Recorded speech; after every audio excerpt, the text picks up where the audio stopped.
श्रीकृष्णं परमानन्दं दशलीलायुतं सदा सर्वभक्तसमुद्धारे विस्फुरन्तं परं नुमः। अज्ञानाद्यन्धकारप्रशमनपटुताख्यापनाय त्रिलोक्याम् अग्नित्वं वर्णितं ते कविभिरपि सदा वस्तुतः कृष्ण एव। प्रादुर्भूतो भवानित्यनुभवनिगमाद्युक्तमानैर्वेत्ति त्वां श्री श्री वल्लभे मे निखिल बुद्धजना गोकुलेशं भजन्ति। न मन्त्रे न तन्त्रे न च ज्ञान सिद्धौ न वैकुंठ बुद्धेस्तु वैकुंठलोके गतिर्विठ्ठलेशे रतिर्विठ्ठलेशे मतिर्विठ्ठलेशे सदा वै ममास्तु। नमामि नित्यं श्रीरमणादिनाथान् जपामि नित्यं श्रीरमणादिनाथान् भजामि नित्यं श्रीरमणादिनाथान् स्मरामि नित्यं श्रीरमणादिनाथान्। श्रीरमण प्रिय पौत्राय आचार्य कुल दीपकाय गीत संगीत सागराय श्री द्वारकेशाय।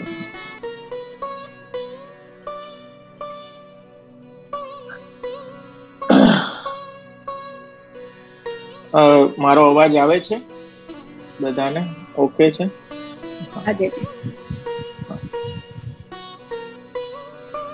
તો મારા વાલા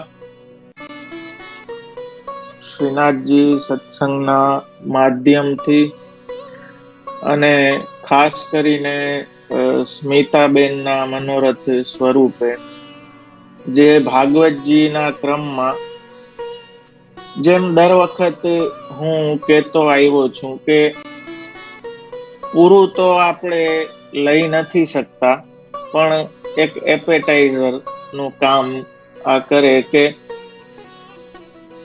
થોડું તો થોડું અહીંયા સાંભળીને વધારે જાણવાની ઉત્કંઠા આપની અંદર જાગે અને આપ પુસ્તક ખોલીને વધારે જાણો.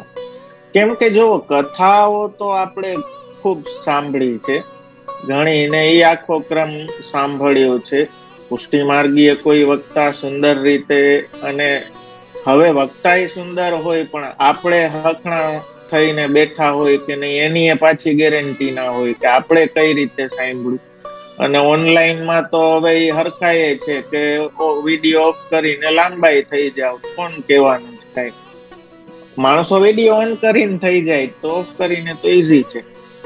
તો કથાની એ વ્યાધિમાં જે એનો મૂળ રસ, એક ફોર્માલિટી જેવું કથા થઈ ગયું. જે રસને માણવાનો છે એ આજે મયરા પછીની એક ફોર્માલિટી થઈ ગઈ કે કાકા ગયા, બાપા ગયા, અદા ગયા ને હાલો પાછળ ભાગવત બેહાડી તો સાંભળી લઈએ. આપણે ત્યાં મારા વાલા નિત્ય ભાગવત છે. અને માઇન્ડ ઇટ, હું ખોટું નહીં બોલું, પણ જ્યારે જ્યારે હું શ્રીમદ ભાગવત, હું કોઈ એવો, જો ભાગવત માટે તો એમ કહેવામાં આવે છે કે શ્રીમદ ભાગવત એટલે વિદ્વાનોની કસોટી, એની પરીક્ષા છે વિદ્વાનોની. તો હું તો એમાં ક્યાંય દૂર દૂર સુધી આવતો નથી. I was average student. I was not so distinction લઈ આવવા વાળો એવો હું નતો. પણ હું સમજુ છું કે કદાચ એવો હું હોઉં કે હોતો તો ભી આ રસ તો લેવાની યોગ્યતા એનાથી ઈ માપદંડ નથી. કેમ કે આપણે ત્યાં કહેવામાં આવ્યું કે પઢે સુને નહીં આ જોલો આપુન પેના જના.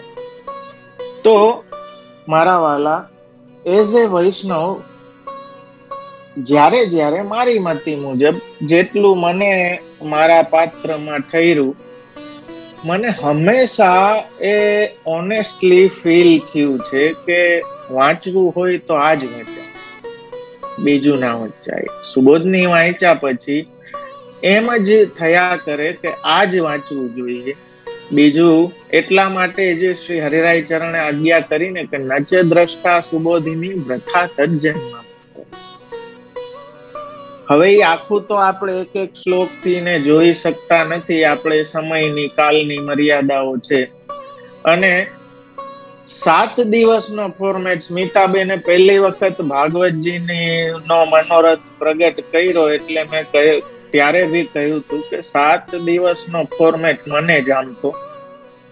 જુઓ, સુખદેવજીએ તો 7 અહોરાત્ર કન્ટિન્યુઅસલી કથા થઈ, અને સામે શ્રોતા એવા ઉત્તમ શ્રોતા પરીક્ષિત, જે પ્રથમ સ્કંદમાં અને દ્વિતીય સ્કંદમાં આપણે જોઈ ગયા, તો વગર નિદ્રા, વગર કોઈ દેહની ઉપાધિએ એમણે એ લીલા રસનું, કથા રસનું શ્રવણ કર્યું. આપણી કથા તો વ્યથા જેવી થઈ ગઈ. પેલા 2 ટાઈમ થતી, હવે 1 ટાઈમ થઈ ગઈ. એ 1 ટાઈમ માંથી 60% તો કથાનો ટાઈમ છે એ ધૂનમાં વહી જાય, સંગીતમાં વહી જાય. તો કથા આવે ક્યારે? તો મારા વાલા, આપણે ત્યાં નિત્ય ભાગવત છે. સુબોધનીજી પ્રમાણે નિત્ય મિનિમમ આપણે ત્યાં કહેવામાં આવ્યું છે કે 3 અધ્યાયનો તો પાઠ કરવો જોઈએ, અને 1 અધ્યાય તો કમસે કમ વાંચવો જોઈએ. મિનિમમ નિત્ય 1 અધ્યાય, ભલે અનુવાદ તો અનુવાદ વાંચો, પણ ભાગવતજીનો 1 અધ્યાય તો વૈષ્ણવે નિત્ય વાંચવો તો જોઈએ. આ હરિની લીલાઓ છે. અને આ 3જા સ્કંદ થી સર્ગ લીલાથી પ્રારંભ થાય. પ્રથમ લીલા, સર્ગ મીન્સ ક્રિએશન. મહાપ્રભુજી કહે છે કે આમાંથી એક લીલાના શ્રવણથી જ હરિમાં ભક્તિ ઉત્પન્ન થાય છે. તો જેને 10 વિધ લીલા જે શ્રવણ કરે એનું ભાગ્યનું તો કહેવું જ શું. સર્ગ, વિસર્ગ, સ્થાન, પોષણ, ઉતિ, મન્વંતર, ઈશાનું કથા, નિરોધ, મુક્તિ અને આશ્રય. આ 10 વિધ આપણે જે મંગલાચરણ કર્યું એ ભાગવતાર્થ પ્રકરણનું મંગલાચરણ છે. શ્રી કૃષ્ણમ પરમાનંદમ 10 લીલા યુતમ સદા. મહાપ્રભુજી ત્યાં સુધી આજ્ઞા કરે છે, આપણે ત્યાં નિત્ય લીલાવાદ, એટલે કે લીલા નેવર સ્ટોપ્સ, એ ચાલતી જ રહે. આ આખી સૃષ્ટિ પણ લીલા જ છે ને. આખો સાયક્લિકલ ક્રમ છે, ઉત્પત્તિ સ્થિતિ લયનો જે સાયક્લિકલ આખી ડિઝાઇન છે ને, એ આખી ચાલે છે. ધેટ ઇઝ લીલા, એ નિત્ય. અહીં જો બ્રહ્મની વેદમાં, ઉપનિષદમાં જે સૃષ્ટિ પ્રક્રિયા બતાવી છે એ બ્રહ્મનું કર્મ છે, પણ અહીંયા તો આ જે સર્ગ બતાવ્યો છે ને, મહાપ્રભુજી કહે છે એ પણ લીલાત્મક છે. બ્રહ્મના ભગવાન તરીકેનું જે પાસું છે ને, એ એંગલ થી આખું જે શ્રીમદ ભાગવત છે એ ભગવદ લીલા જ ગાય છે. ભગવદ લીલા સિવાય કઈ નથી. બધે કૃષ્ણ કૃષ્ણ કૃષ્ણ સિવાય કઈ. તો એ ભગવદ લીલાર્થે જે સૃષ્ટિ પ્રક્રિયા, આખી સૃષ્ટિનો ક્રમ થયો, એ અહીં બતાવવામાં આવ્યું. આ લીલાને, આ મહાત્મ્ય જ્ઞાન છે, અને દરેક તત્વચિંતકો માટે એક, એમ કહો ને કે પાયાનો પ્રશ્ન છે. હું ઘણી વખત મેં કહ્યું છે, હું જ્યારે ફર્સ્ટ ટાઈમ યુકે ગયો, તો યુકે જઈ અને ત્યાં પધરામણીઓ ચાલતી હતી. મને યાદ નથી કયા એરિયામાં, પણ ક્યાંય પધરામણીમાં અમે ગયા. અને જ્યારે બધો ક્રમ થઈ ગયો ને છેલ્લે આરતી, પરમ કૃપાલ શ્રી વલ્લભ નંદન ને બધું થઈ ગયું, દંડવત કરી લીધા ને અમે નીકળવાની તૈયારી. ત્યાં એ ઘરમાં એ લોકોની 6 વર્ષની નાની બેબી હતી, છોકરી. એને મારી બંડી ખેંચી, એટલે મેં એની સામે જોયું તો એને કહ્યું કે I want to ask A question. મને આશ્ચર્ય થયું કે આટલી નાની 6 વર્ષની છોકરીને શું પૂછવું હશે. એટલે મેં કહ્યું, પૂછ, શું પૂછવું તારે? તો એને મને કહ્યું, અમે બહાર પોર્ચમાં ઉભા હતા, એને મને આકાશ તરફ આંગળી ચીંધીને કહ્યું કે આ બધું અમે રાતે જોઈએ, સ્ટાર્સ ને મૂન ને આ સન ને, આ બધું આવ્યું ક્યાંથી, કોણે બનાવ્યું? I was shocked and surprise. Shocked એટલે કે 6 વર્ષની છોકરીને આવો પ્રશ્ન થાય છે. મોટા મોટાઓને નથી થતો, મોટા મોટાઓને આ ક્વેશ્ચન નથી થતો. એ નાની 6 વર્ષની છોકરીએ મને પૂછ્યું કે આ ક્યાંથી થાય છે, આ બધું ક્યાંથી આવે. તત્વચિંતકોએ આની જ મથામણ કરી છે મારા વાલા. જેટલા ધર્મોના તમે ગ્રંથો, દરેકે સૃષ્ટિ પ્રક્રિયાની કઈક થિયરી, ચાહે ધર્મ હોય ચાહે વિજ્ઞાન હોય. અને આપણે જોશું એ ભી આગળ કે વિજ્ઞાન જે બિગ બેંગ કહે છે ને, એ જ વાતને આપણું વેદ કહે છે. પ્રેઝન્ટેશન એનું જુદું છે, ખાલી વાત એ જ છે. તો દરેકે કઈક ચાહે ઇસ્લામ હોય, ચાહે ક્રિશ્ચિયાનિટી હોય, પારસીઓ હોય, યહૂદીઓ હોય, આ દરેકે સૃષ્ટિ પ્રક્રિયાને કોઈને કોઈ રીતે સમજાવી છે કે ભાઈ,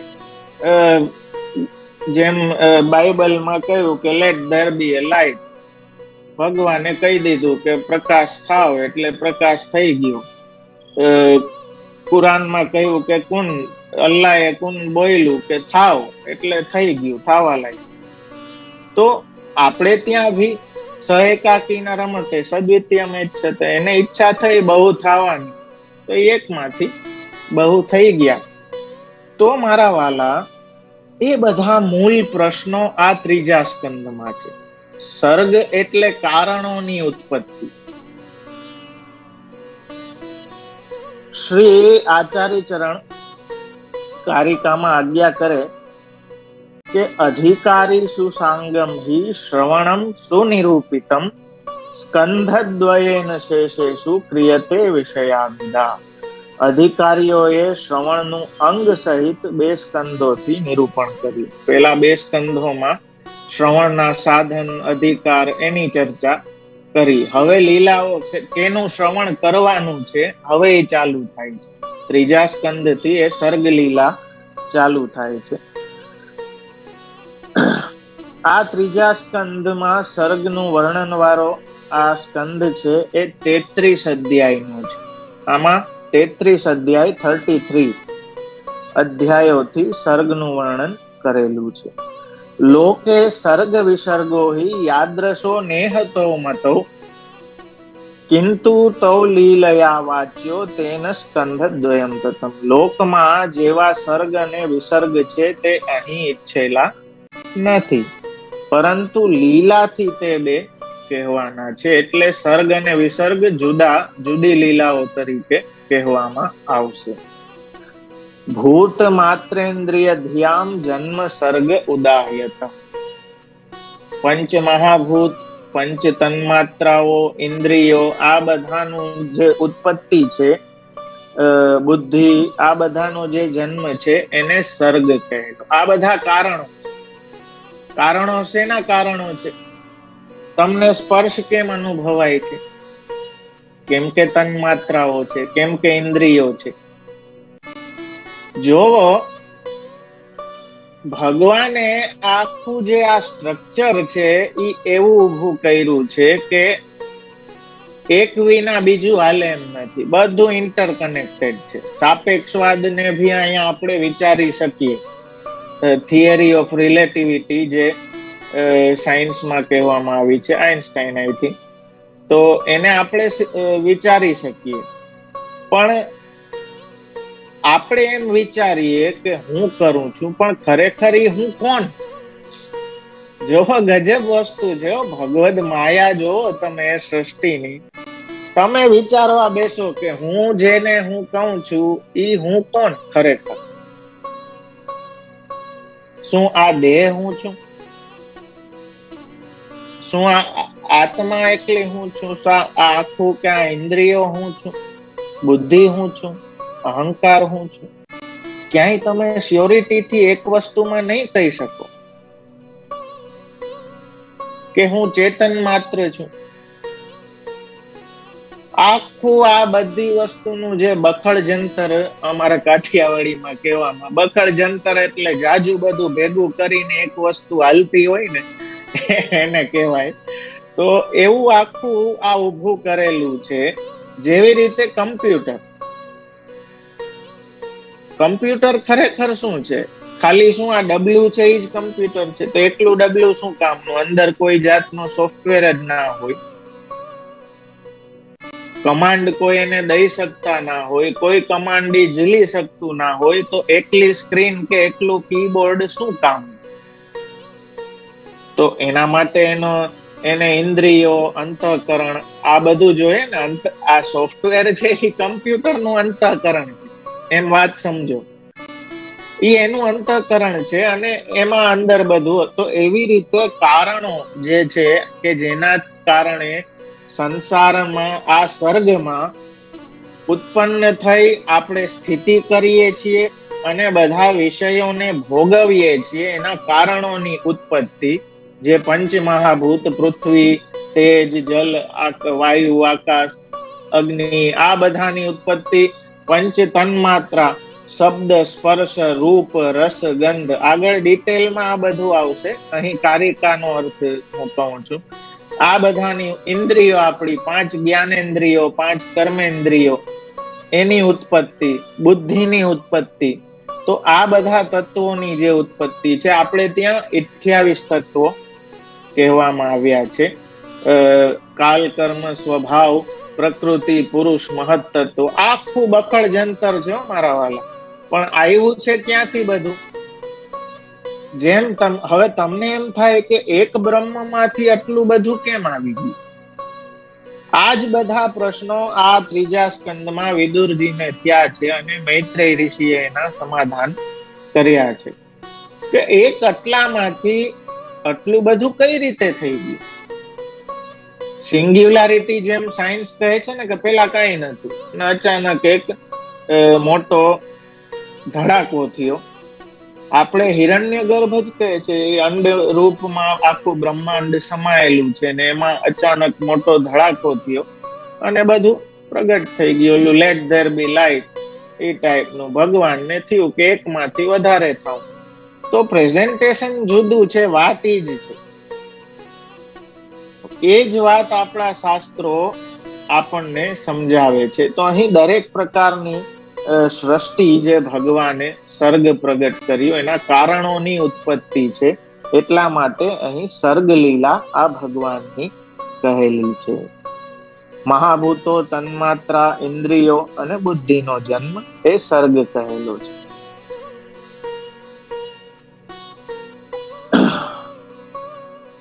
અહીં બે વાત, અત્રાર્થો દ્વિવિધોપ્યસ્તિ વિવિક્ષિતે ઇતિ સ્ફુરઃ. બે વાત અહીં બહુ જ સ્ફુટ થાય છે. સ્ફુટ થાય છે એટલે કે સ્કંધમાંથી એક જે મેસેજ એકદમ આપણને બહાર આવીને દેખાય છે એવો કે બ્રહ્મથી આ સૃષ્ટિ ઉત્પન્ન થાય છે અને બીજી બ્રહ્મ માટે ઉત્પન્ન થાય છે. આ બધું એના માટે છે. એ જયારે મારા વાલા આપણે ભૂલી જાય છીએ ને ત્યારે આપણે સર્ગ લીલા ભૂલી જાય. સર્ગ લીલા યાદ રહીએ ને તો બધો ખ્યાલ આવે કે સર્ગ ક્યાંથી થયો છે ને એના માટે છે. ઈ યાદ રહીએ તો આપણી ભક્તિ અક્ષુણ રહીએ, બાકી ઉપાધિ થાય.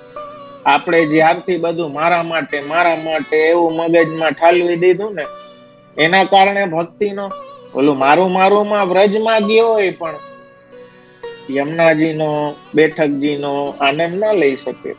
સેવામાં બેઠો હોય પણ આનંદ ના લઈ, કેમ કે મહાત્મ્ય નથી. તો આપણા પ્રભુનું મહાત્મ્ય આ સર્ગ લીલાથી આપણને કે એ મૂળ છે, ક્યાંથી બધું આવ્યું છે અને જે કઈ આવ્યું છે એ ક્રીડાર્થમ. ભગવાને આપણે ત્યાં આપણા વાદ પ્રમાણે મહાપ્રભુજી કહે છે લીલયા. ભગવાને લીલા માત્રમાં ક્રીડા કરવા માટે આ સર્ગની રચના, સૃષ્ટિની રચના કરી દીધી. પેલા 4 અધ્યાય અહીં જો 3જા સ્કંધમાં મુખ્યત્વે 2 પ્રકરણ છે, પછી તો એના પેટા પ્રકરણો બી 5 છે, પણ મુખ્ય રીતે 2 પ્રકરણ છે. 1 થી 19 અધ્યાય એ બંધ સૃષ્ટિ પ્રકરણ છે અને 20 થી 33 અધ્યાય સુધી એ મુક્ત સૃષ્ટિ પ્રકરણ છે. આખું જેમ મેં કહ્યું સાયક્લિકલ છે મારા વાલા. It's interesting. I don't know કેમ અમુક ને અવાજ નથી આવતો. મારી તરફથી તો મારા વાલા ફૂલ વોલ્યુમમાં ચાલે છે, કદાચ કોઈને અહીં પણ સંભળાય ક્લિયર. સરસ. હા હા. તો મારા વાલા મુખ્યત્વે આ બે પ્રકરણ છે, 1 to 19 બંધ સૃષ્ટિ એન્ડ 20th to 33 એ મુક્ત સૃષ્ટિ પ્રકરણ. બધી પ્રકારનો જોવો, આ ભી એક મજાની વાત છે. ભગવાને કેમ કે સર્વ ભવન સમર્થ રૂપા માયા જે છે એના દ્વારા એવી સૃષ્ટિની રચના કરી કે જે બંધ છે એ ભી આવે છે અને જે મુક્ત થઈ ગયા છે એ ભી આવે. જેમ સનકાદિક ઋષિઓએ જય વિજય ને દ્વારપાલો ને શ્રાપ, હવે વૈકુંઠમાં હતા મુક્ત જીવો, એ પાછા બંધમાં આવ્યા. તો આખી એવી ગેમ છે કે જે મુક્ત છે એ બંધ થાય અને બંધ છે એ મુક્ત થાય. ત્યાં ભગવાન પણ બંધાય છે ને પાછા, ભક્તિથી બંધાય છે. તો એ પ્રકારની આખી ક્રીડા ભગવાને પોતાની ઈચ્છા માત્રથી પ્રગટ કરી દીધી અને બધી પ્રકારની સૃષ્ટિ, બંધ સૃષ્ટિમાં પણ એના પેટા પ્રકરણોમાં 5 પ્રકરણ છે.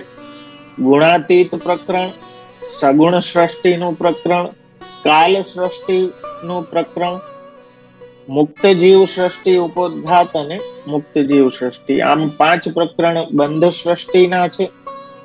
એવી જ રીતે પેટા પ્રકરણ મુક્ત સૃષ્ટિના પણ તત્વ મુક્તિ, કાલ મુક્તિ, ગુણાતીત મુક્તિ, સગુણ મુક્તિ અને જીવ મુક્તિ, આ રીતે આના ભી પ્રકરણો આમાં કરવામાં આવ્યા છે. 4 દિવસમાં જેટલું પહોંચાશે જેટલું લેવાશે, એટલે મુખ્યત્વે એપેટાઇઝરની જેમ જે મુખ્ય અંશો છે એને આપણે જોશું. કેમ કે સુબોધનીજી તો જેમ મેં કહ્યું મારા વાલા, એક શ્લોકનો વિચાર કરીને આપણે ચાલીએ ને તો બહુ આનંદ ભી આવે ને બધું આપણે કવર કરી શકીએ. એટલે નિત્ય ભાગવત એ અતિશય જરૂરી છે. નિત્ય સંપર્કમાં રહેશો તો મહાત્મ્ય જ્ઞાન થાય. હવે અધિકારની વાત કહેવામાં આવી છે. જેવાથી ભગવાનનો ભોગ સિદ્ધ થાય તેવાનો સર્ગ કહેલો છે. 4 અધ્યાયથી કથા સંબંધી અધિકાર અને સાધન કહેલા છે. જો અધિકાર ના હોય, દયારામભાઈ સેલામાં શું સમજાવે આપણને? જે કોઈ પ્રેમ અંશ અવતરે પ્રેમ રસ તેના ઉરમાં થાય. હવે અધિકાર અહીંયા વિદુરજીનો એ ઉત્તમ અધિકાર બતાવ્યો છે ભગવદ લીલાના શ્રવણમાં. કેમ કે અધિકાર હોય ત્યારે જ લીલા ફલ પ્રાપ્ત કરાવનારી થાય છે, એમ આચાર્ય ચરણ આપણને સમજાવે છે. તો એક લીલામાં પણ અધિકાર થવાથી ફલ પ્રાપ્તિ થાય તો 10 પ્રકારની લીલાનું તો કહેવું જ છે. એમ જણાવવા વિદુરની કથા કહેવામાં આવી છે. વિદુરજી બદ્રિકાશ્રમ તરફ જતા જતા ઉદ્ધવજીને મળ્યા. ત્યારબાદ આપ મૈત્રેય ઋષિ પાસે ગયા ઉદ્ધવજીના કહેવા પર. એ આખી કથા એ એમનો અધિકાર દર્શાવનારી છે કે કથામાં એમનો, અને ગુણાતીત પ્રકરણ છે હો, આ ગુણાતીત ભાવ છે. ગ્રહમાં આસક્તિ છૂટી જાવી, ભગવાન માટે વિચરણ, તીર્થોનું પર્યટન કરવું, આ બધું જે અધિકાર દર્શાવે છે. અને વિદુરજીને તો ઉત્તમ કહ્યા છે. જો કે ઉત્તમ શ્રોતા પરીક્ષિત રાજા છે, પણ ભગવદ સેવાનો રસ વિદુરજીએ ચાખેલો છે, એમ આચાર્ય ચરણ કહે છે. એટલે એમની ઉત્તમતા વિશેષ છે લીલાઓના શ્રવણમાં.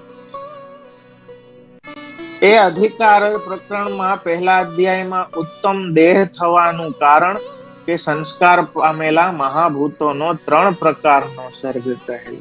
જો કેટલી સુંદર વાત. અહીં ભક્તનો સર્ગ છે, ભક્તની સૃષ્ટિ છે. તો અલૌકિક દેહ ઇન્દ્રિયો થાવી, એ મહાભૂતો થાવા, એ સર્ગ છે, ક્રિએશન છે ને. એ ભી એક ક્રિએશન છે ભગવાનનું, ભાવનું ક્રિએશન. તો અહીં મહાભૂતોની એટલે એ શુદ્ધિ કહેવામાં આવી મહાભૂતોની. તેનાથી તીર્થના સંગ દ્વારા, ભગવાનના ગુણોના સ્મરણથી, અને ભક્તોથી અને કથાથી, આ રીતે 5 પ્રકારે પંચ મહાભૂતોના સંસ્કાર કહેલા છે. કેટલી સુંદર વાત. જે આપણા પૃથ્વી, જલ, તેજ, વાયુ, આકાશ છે, એની શુદ્ધિ, આ વાત છે મારા વાલા. એ પંચ મહાભૂતની શુદ્ધિ એ આ રીતે તીર્થ સંગથી, ભગવાનના ગુણોના સ્મરણથી, એ 2 તીર્થોથી, હરિ પોતાથી, ભગવાનના સ્વરૂપથી, ભક્તોના સંગથી અને કથાથી, આ 5 પ્રકારે આપણી અંદરના જે આ પંચ મહાભૂતો છે એ શુદ્ધ થાય. આ એનું સર્ગ છે. ત્યારબાદ આ ભાગવત શાસ્ત્રમાં પહેલાના દેહના નાશની જરૂર નથી, કારણ કે ભક્તિ માર્ગમાં બધા અધિકાર. મર્યા પછી કંઈક થાય એવું નથી. આ લીલા શ્રવણ કરીને અત્યારે ભી એ ભક્તિને આપણે પ્રાપ્ત કરી શકીએ. હવે વિદુરજી એ કોણ છે? જો ગયા સ્કંધમાં બ્રહ્માજી દ્વારા વિરાટ પુરુષનું વર્ણન ને એ બધું આપણે થોડું જોઈ ગયા સંક્ષિપ્તમાં. અહીં આખો સર્ગ ડિટેલમાં કહેવાશે, પણ એ પહેલા એ જે અધિકાર રૂપ શ્રોતા એવા વિદુરજી છે, ઉત્તમ અધિકારી, એમની વાત કહેવામાં આવે છે. અહીં એ પ્રશ્નથી ચાલુ થાય છે કે શ્રી શુક ઉવાચ, સર્ગના વિષયમાં વિદુરની કથા જ યોગ્ય છે એમ માની તે કથા લાવવા માટે શુક પણ વિદુરે એવો પ્રશ્ન કરેલો એમ કહીને રાજાને સંબોધે છે. એવમ એતત પુરા પૃષ્ટો મૈત્રેયો ભગવાન કિલ ક્ષત્રાવનમ પ્રવિષ્ટેન ત્યક્ત્વા સ્વગ્રહમ હૃદિ. પોતાનું સમૃદ્ધિ વાળું ઘર તજીને વનમાં પ્રવેશ કરેલા ક્ષત્રાએ, ક્ષત્રા એટલે વિદુરજી, ભગવાન મૈત્રેયને પહેલા આવી રીતે આ પ્રશ્ન કરેલો.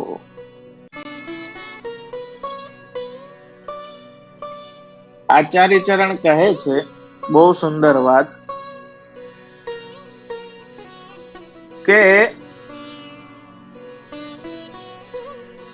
વિદુરે મૈત્રેયને આવી જ રીતે પ્રશ્ન કહેલો, કારણ કે પૂછેલા બધા પદાર્થો કહેવા યોગ્ય હોતા નથી. જે તે પ્રશ્ન કરનારને હિતકારી હોય તે જ કહેવા યોગ્ય હોય એવો ભાવ છે.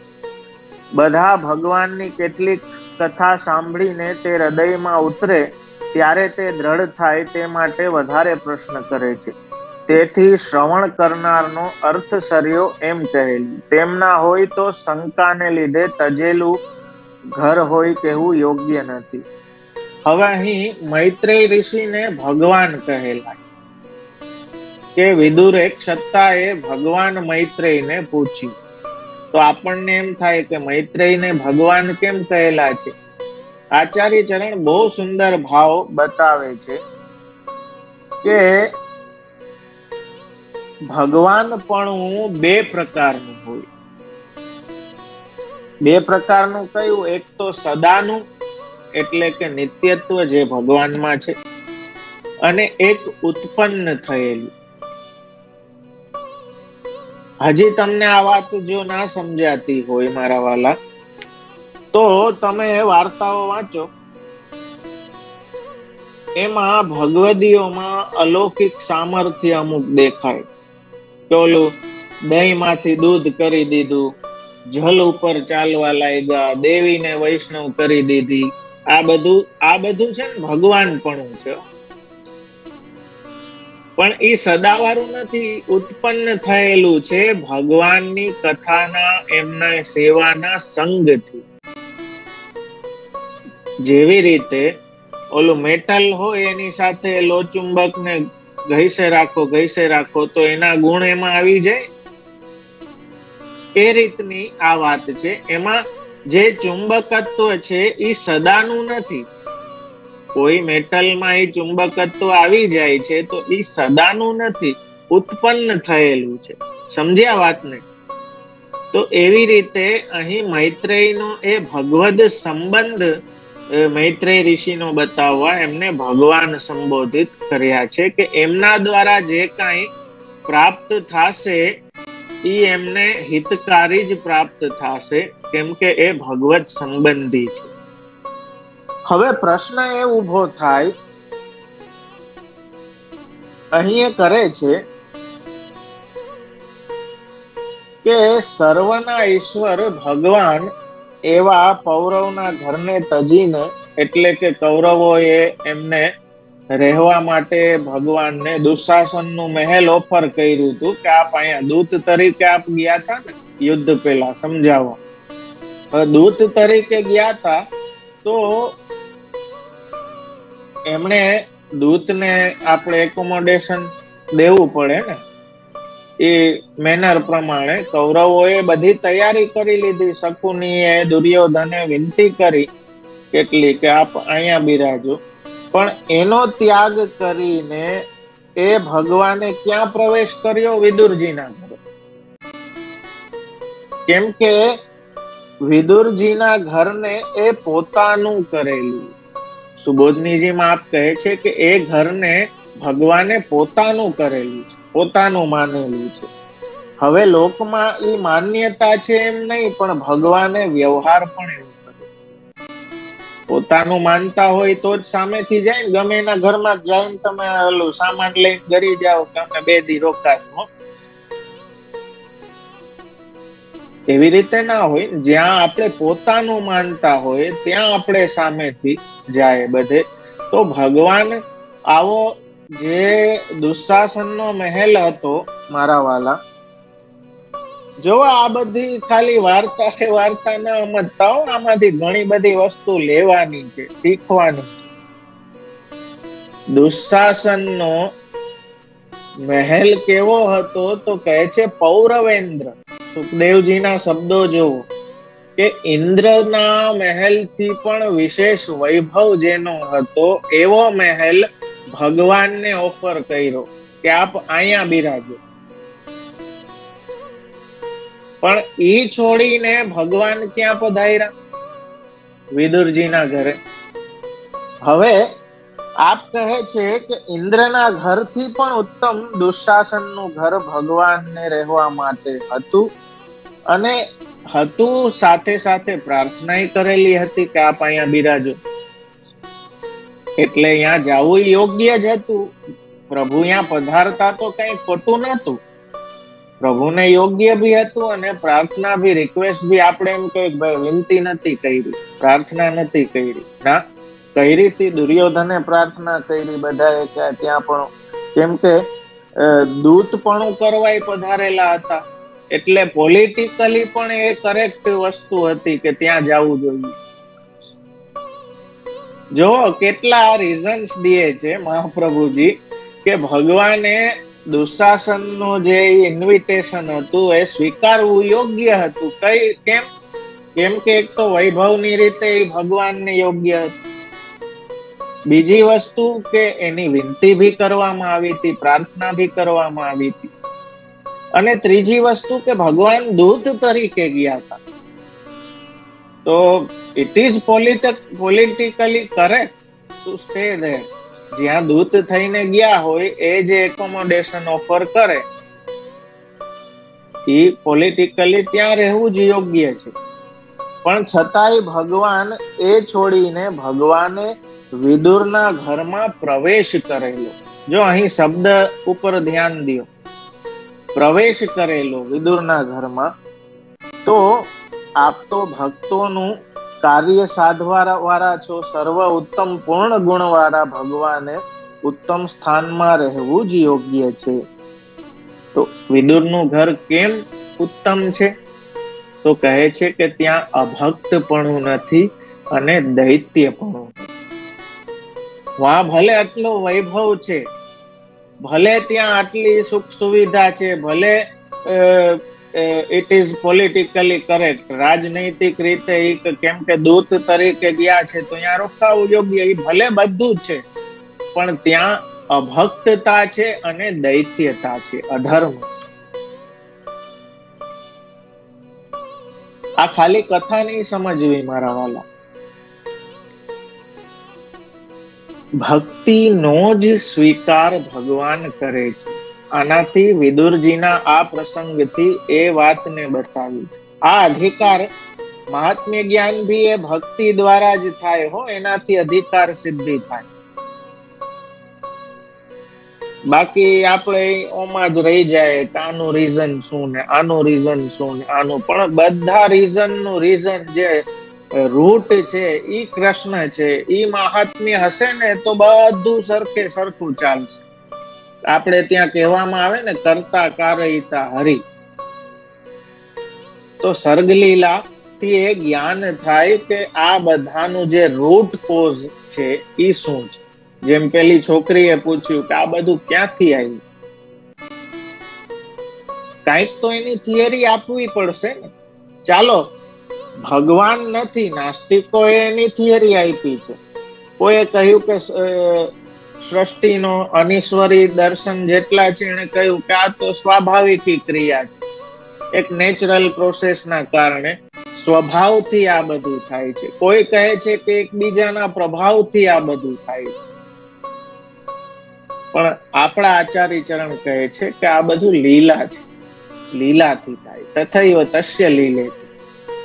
તો એ સર્ગાદી લીલા નું મહાત્મ્ય આપણે જાણશું ત્યારે એ સ્વરૂપમાં સ્નેહરૂપ ભક્તિ ઉત્પન્ન થાય, અને એ સ્નેહરૂપ ભક્તિના કારણે ભગવાનના સ્વરૂપનું પ્રોપર જ્ઞાન આપણને એમની કૃપાથી પ્રાપ્ત થાય. ભગવાન એ ભક્તિને પ્રિફર કરે છે, એટલે અંગ અંગ પ્રતિભાવન કે ભૂષણ છે મારા વાલા. કદાચ ઇન્દ્રથી ઊંચો વૈભવ ભલે ને ના હોય, પણ અભક્તપણું હશે ને તો ભગવાન આવતા વિચાર કરશે કે ના, અહીંયા ના જવાય. આ એવી વસ્તુ છે કે આપણે કેમ કે પોતાનું માનતા હતા, જેને પોતાનો માનીએ ને એને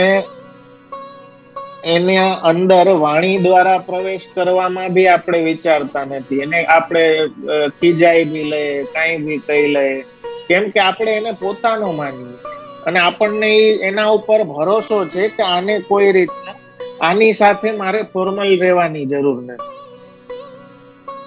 થાય ને લૌકિકમાં એવી વસ્તુ થાય કે નહીં?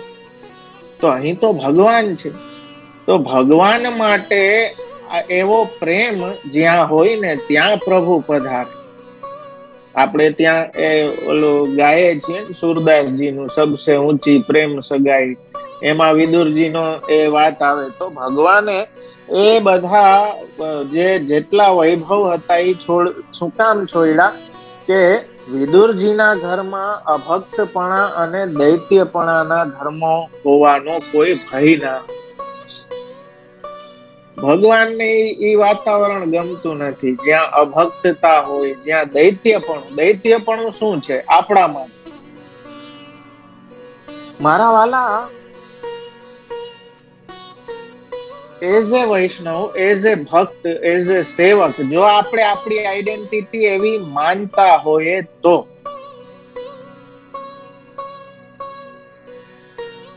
કૃષ્ણ સંબંધ થી, કૃષ્ણ સુખ થી કોઈ ઇતર, કોઈ ડિફરન્ટ ભાવ આવો ને ઈ જ અભક્તપણું છે. કૃષ્ણના સુખના વિચાર રૂપ ક્રિયાથી કોઈ જુદી વિચારની ક્રિયા, લૌકિક ક્રિયા થઈ, ઈ જ દૈત્યપણું છે. તો આપણા ઘરે ભી પ્રભુ પધાર્યા છે, તો આપણને કઈક મહાપ્રભુજીની લાગવગ કામ આવી ગઈ છે મારા વાલા. પણ પ્રભુ ક્યાં પ્રસન્નતાથી બિરાજે ઈ આમાંથી જોવાનું છે કે ભાઈ આવી ક્વોલિટીઝ હોય ને એ ઘરમાં પ્રભુ પ્રસન્નતાથી બિરાજે, કે જ્યાં ભક્તિ હોય, જ્યાં સ્નેહ હોય. જેમ કહ્યું ને કે નિરખત આવત હી હરસે નહીં, નૈનન બહે સને, તુલસી તહા ના જાઈએ, કંચન બરસે. લૌકિક માટે તુલસીદાસજી કહે છે કે જ્યાં તમે જાઓ, જે ઘરમાં જાઓ, જો અહીંયા ઓલું લાગુ પડો એક્ઝેક્ટલી આ પ્રસંગમાં કે મોહન મલપંતા ઘેરે આવ્યા. મલપંતા સામેથી પધાર્યા, વિદુરજીના ઘરને પોતાનું માનીને પધાર્યા. આ ભક્ત જો કર્ષયતી કૃષ્ણ, આખું વિરુદ્ધ ધર્માશ્રયત્વ છે. સર્ગ લીલા જે અજન્મા છે એ જન્મ લે છે, જે મુક્ત છે એ બંધાય છે, બંધાયેલા છે એ મુક્ત થાય છે. આખી વિરુદ્ધ ધર્માશ્રય ક્રીડા. જે નિર્ગુણ છે એ સગુણતામાં વિવિધ રૂપ ધરે છે. જો મુક્તિના જેટલા પ્રકારો છે ને એનું એક્ઝેક્ટ ઓપોઝિટ આ સૃષ્ટિ છે. એ બી આપણે વિચાર કરશું, બહુ જ ઇન્ટરેસ્ટિંગ છે. તો આખી વિરુદ્ધ ધર્માશ્રય લીલા મારા વાલા, આ સર્ગથી આપણે એ પ્રભુની જોઈ શકીએ કે એ માયાને કારણે બ્રહ્મ ભગવાન કેવા વિરુદ્ધ ધર્માશ્રય છે કે બધા વિરુદ્ધ રૂપો પણ આપનામાં એક સાથે આશ્રય કરે છે. તો વિદુરજીના પ્રસંગમાંથી આપણે એ જોઈએ કે પોતાનું વિરુદ્ધ ધર્માશ્રય શું છે? બ્રહ્મ તરીકે બધાથી સમાન છે.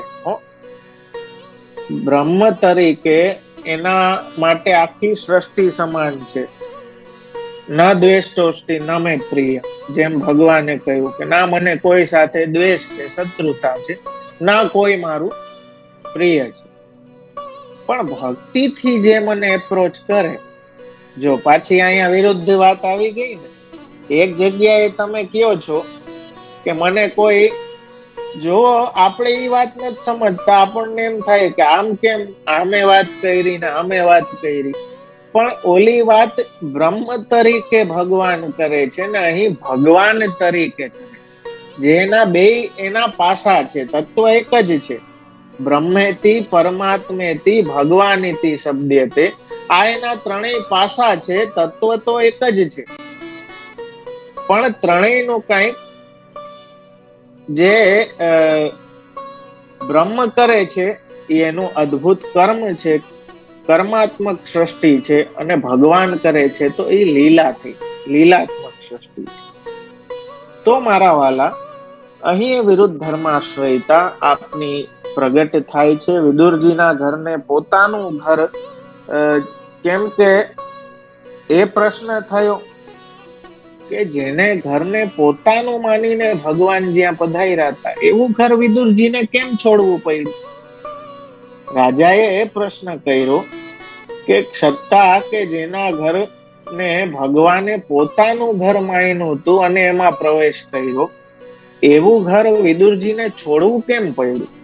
પ્રશ્ન આ થયો. એનું કારણ શું એ બતાવો. જો આ બેકગ્રાઉન્ડ આખી સ્ટોરી ચાલે છે, આનાથી સમજાવાય છે શું? સર્ગ લીલા સમજાવાય છે. આખું ભાગવતનું સ્ટ્રક્ચર જોજો, મહાપ્રભુજીએ કેટલી ખૂબસૂરતીથી એને ડીકોડ કર્યું છે. આખી સર્ગ લીલા જ સમજાવવામાં આવે છે. હવે મહાભૂતોની સર્ગ પ્રક્રિયા, તન્માત્રાઓની સર્ગ પ્રક્રિયા એ બધી ચાલુ થશે. એનું બેકગ્રાઉન્ડ છે કે ઘર મૂકીને પેલા ગયા. તો એ ઘર મૂકીને કેમ ગયા એવો પ્રશ્ન, કે જે ઘરમાં ભગવાન પોતે પધાર્યા, જે ઘરને ભગવાને પોતાનું માન્યું, એવું ઘર કેમ વિદુરજીએ છોડી દીધું? એ પ્રશ્ન થયો. અને પોતાના પરિવાર સંબંધી પ્રશ્ન ભી છે રાજાના. તો કેમ કે પાંડવોના કાકા છે, તો એટલે ભી એમની વાતને જાણવામાં રાજાને વધારે રુચિ છે. તો એને પૂછ્યું કે કેમ છોડી દીધું? સુબોધનીજીમાં આપ કહે છે કે ભગવદીય હોય તેથી જ ઘરમાં રહેવું ઉત્તમ નથી, પણ ભગવાનના કાર્ય માટે ઘરમાં રહેવું ઉત્તમ છે.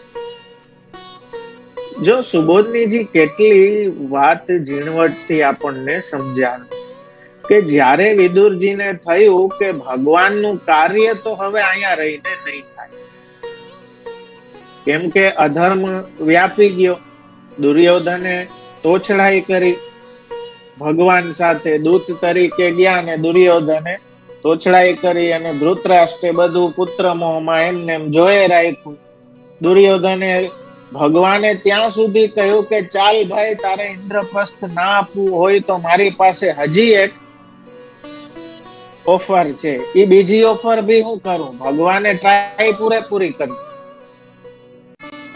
તો ધૃતરાષ્ટ્રે એટલું કહ્યું કે વાંધો નહીં, બીજી ઓફર સાંભળી તો લ્યો. દુર્યોધન તો સાંભળવા જ તૈયાર નતો કે હું પાંડવોને એક નખ બરાબર પણ જમીન નહીં આપું. બધા મોટાઓએ કહ્યું કે ભગવાન બીજી ઓફર કઈક કહે છે, સાંભળી તો લે એટલીસ્ટ, હા કે ના પાડવા પહેલા.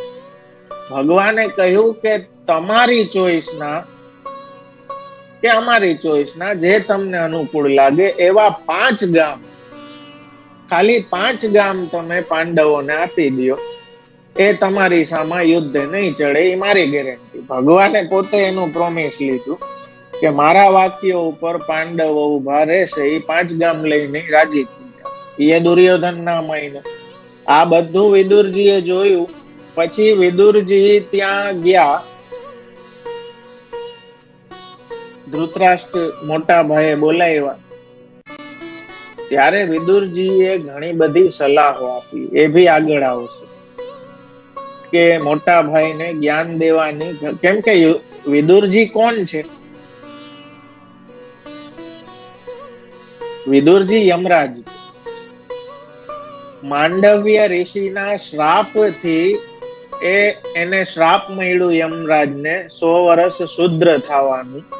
એટલે અહીં વિચિત્ર વીર્યની જે દાસી હતી એના થ્રુ વેદવ્યાસજી ના સંતાન રૂપે પ્રગટ થયા અને 100 વર્ષ શુદ્ર નું આયુષ્ય, શુદ્ર તરીકે દાસી પુત્ર કહેવાય.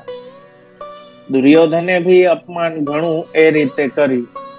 તો મારા વાલા, મહાપ્રભુજી કહે છે કે આવી બધી પરિસ્થિતિમાં એ ઘર ભલે ભગવદીય એટલે કે ભગવાનના સંબંધ વાળું એ ઘર હતું 100%, પણ ખાલી એના માત્રથી એમાં રહેવું એ કારણ નથી, પણ ભગવાનનું કાર્ય કરવા માટે એમાં રહેવાનું છે.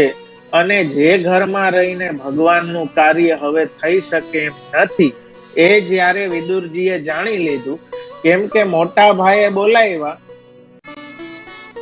ત્યારે વિદુરજીએ બધું જ્ઞાન આપ્યું કે તમારે આ રીતે પુત્ર મોહમાં તમે જે કાંઈ કરો છો એ બધું બરબાદી લઈ આવે છે અને તમારે આ બધું છોડી દેવું જોઈએ ને બધું આ કરવું જોઈએ ઘણું એને. પણ ધૃતરાષ્ટ્ર તો પુત્ર મોહમાં એટલા આંધળા. હવે આ બધું જ્યારે સમજાવા લાગ્યા ત્યારે શકુની, દુર્યોધન, દુશાસન આદિએ બહુ જ ખરાબ રીતે એમનું અપમાન કર્યું. જે આજ સુધી કાકા કાકા કહીને બોલાવતા એવા દુર્યોધને એને દાસી પુત્ર કહીને કહ્યું કે તમે તો જે થાળીમાં ખાવ છો એને જ ખોદો છો. એ રીતે અનેક કડવા વેણ એમને કહ્યા, જેનાથી એમનામાં વૈરાગ્ય આવી ગયું. આ ઘર છોડવાનું કારણ કહે છે. ભગવાનનું કાર્ય હવે થઈ શકે, કેમ કે ભગવદ વિરોધીઓ બધા સિંહાસન ઉપર ચડી બેઠા છે, આજુબાજુ ભગવદ વિરોધીઓનું જ વાતાવરણ છે. તો વિદુરજીને થયું કે આવા મહેલમાં રહીને પણ શું કરવું?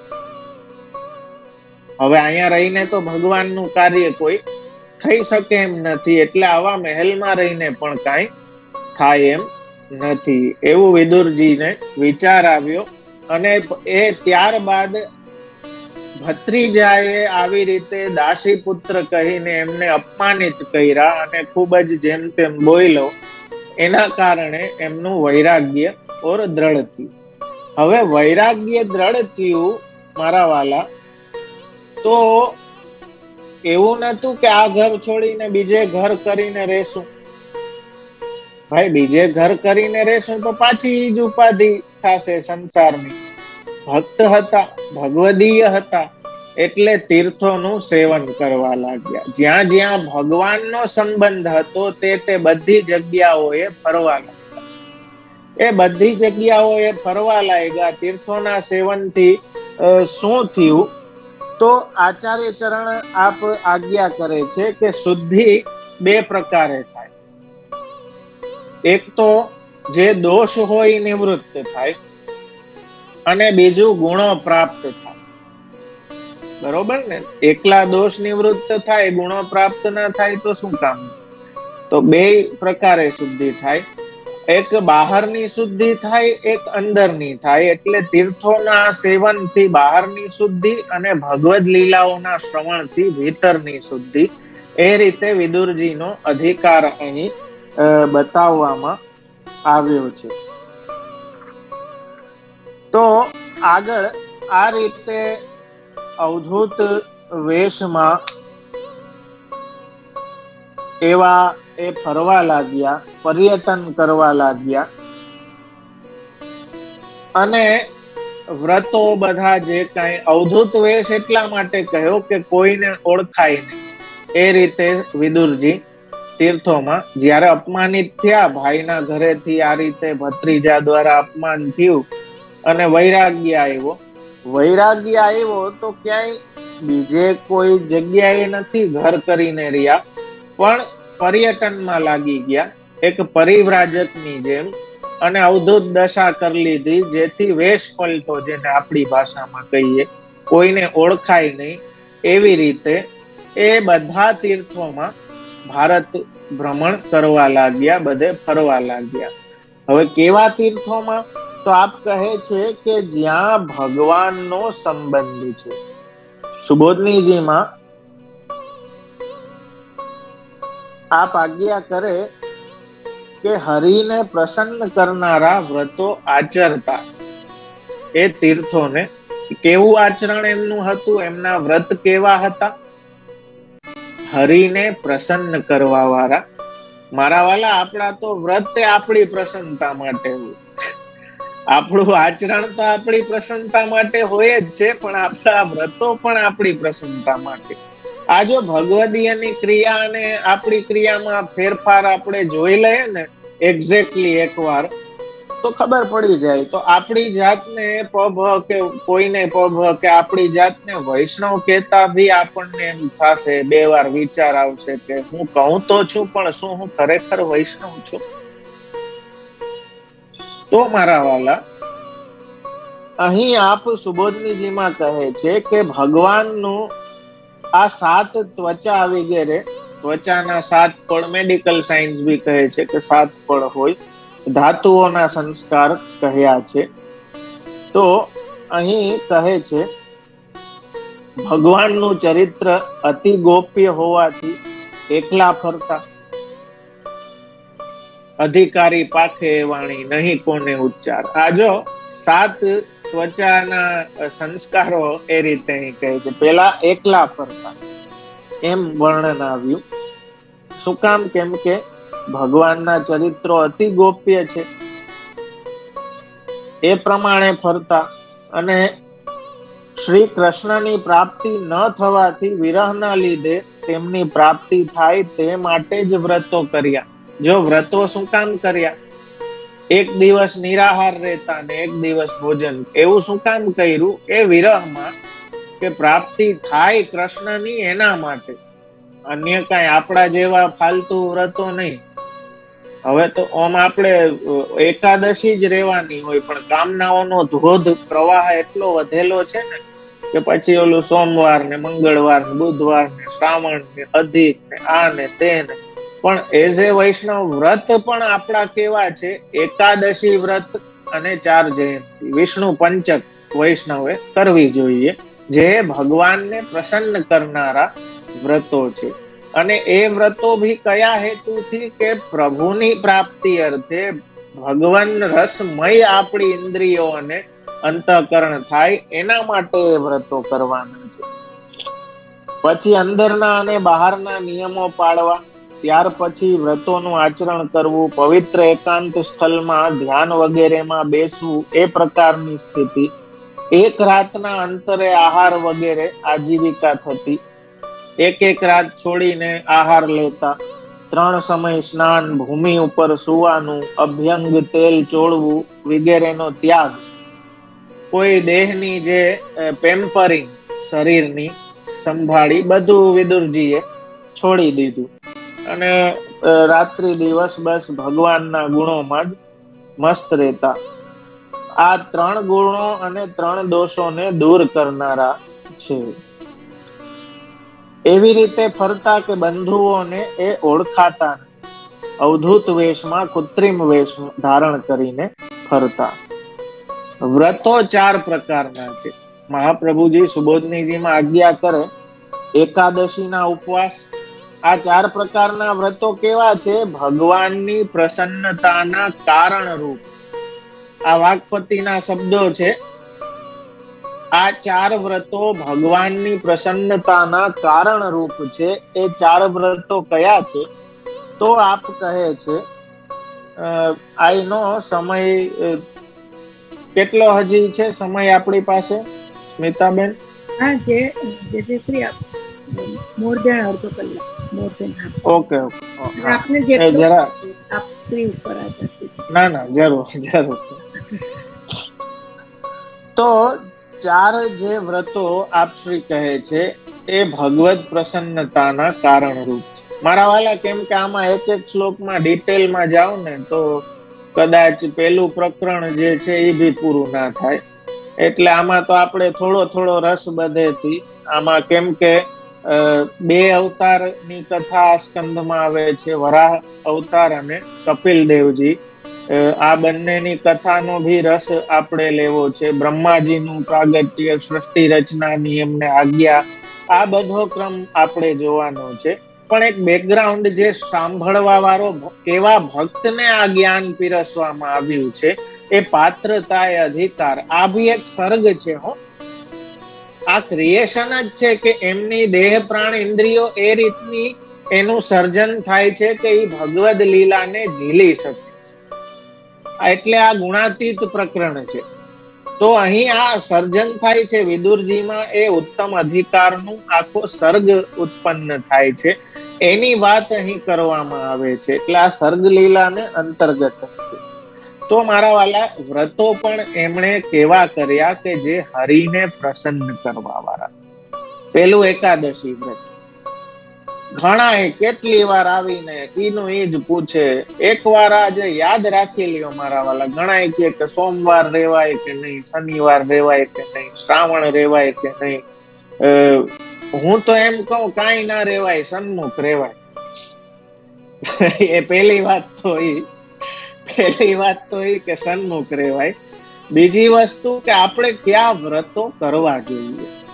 આપણે પુષ્ટિ માર્ગમાં દીક્ષિત થયા છીએ, તો આપણે કયા વ્રતો કરવા જોઈએ અને કેવા ભાવથી કરવા જોઈએ. આ 2 વાત આપણે સમજવાની છે. તો એકાદશી વ્રત પહેલું કહ્યું. આપણે ત્યાં વિષ્ણુ પંચક કહેવામાં આવ્યું છે. 4 જયંતી, જન્માષ્ટમી, રામનવમી, વામન જયંતી અને નરસિંહ ચતુર્દશી, અને વર્ષની બધી 11 એકાદશી. આટલા સિવાય બીજા કોઈ વ્રતની આપણે જરૂર નથી. હા, એક વ્રત મુખ્ય રીતે એ હોવો જોઈએ કે એઝ એ વૈષ્ણવ હું મહાપ્રભુજીની વાણી પર ચાલીશ, એ વ્રત આપણે દરેકનો હોવો જોઈએ. તો પેલું કહ્યું એકાદશી વ્રત. પ્રાણી માત્ર ઉપર દયા. આ બધા હરિને પ્રસન્ન કરવા વાળા વ્રતો છે. એ વ્રત લેવું કે પ્રાણી માત્ર ઉપર. જો સ્વાર્થી થાય ને વ્યક્તિ, વ્યક્તિ જ્યારે સેલ્ફિશ થાય ને ત્યારે દયાનો ગુણ એનામાંથી નીકળી જાય છે. ભક્ત ક્યારેય સ્વાર્થી ના હોય, ભક્ત ક્યારેય સકામ કામનાઓથી ભરેલો ના હોય. જ્યાં એ સ્વાર્થપણું છે ને ત્યાં દયા વહી જાય. પોતાનો જ આપણે જયારે વિચાર કરવા લાગીએ ને ત્યારે દયા વહી જાય. તો હરિને પ્રસન્ન કરવાનો આ બીજો વ્રત, પ્રાણી માત્ર ઉપર દયા, માનવતા.